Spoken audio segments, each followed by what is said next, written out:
D'abord, c'est d'arrêter l'augmentation des impôts. Voilà, et pour ça, il faut faire des économies, et notamment, il faut faire des économies sur les dépenses qui sont, à mon avis, des gaspillages, dépenses de communication et autres, les achats, faire des plus du bon sens. Et aussi la lutte contre la fraude dans le RSA, parce qu'en réalité on s'aperçoit qu'il y a beaucoup de fraude au RSA et qu'il n'y a pas beaucoup de politiques qui sont mises en œuvre avec les structures concernées pour précisément éviter cette fraude que je considère comme étant un vol.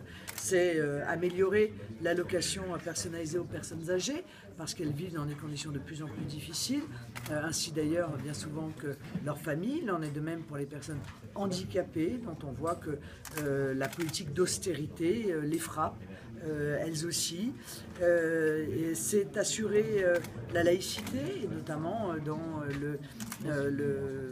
dans les structures de petite enfance et dans les collèges. C'est assurer la sécurité à la sortie des collèges par la vidéosurveillance, par exemple, la lutte contre le racket, contre le trafic de drogue. C'est particulièrement vrai à Marseille.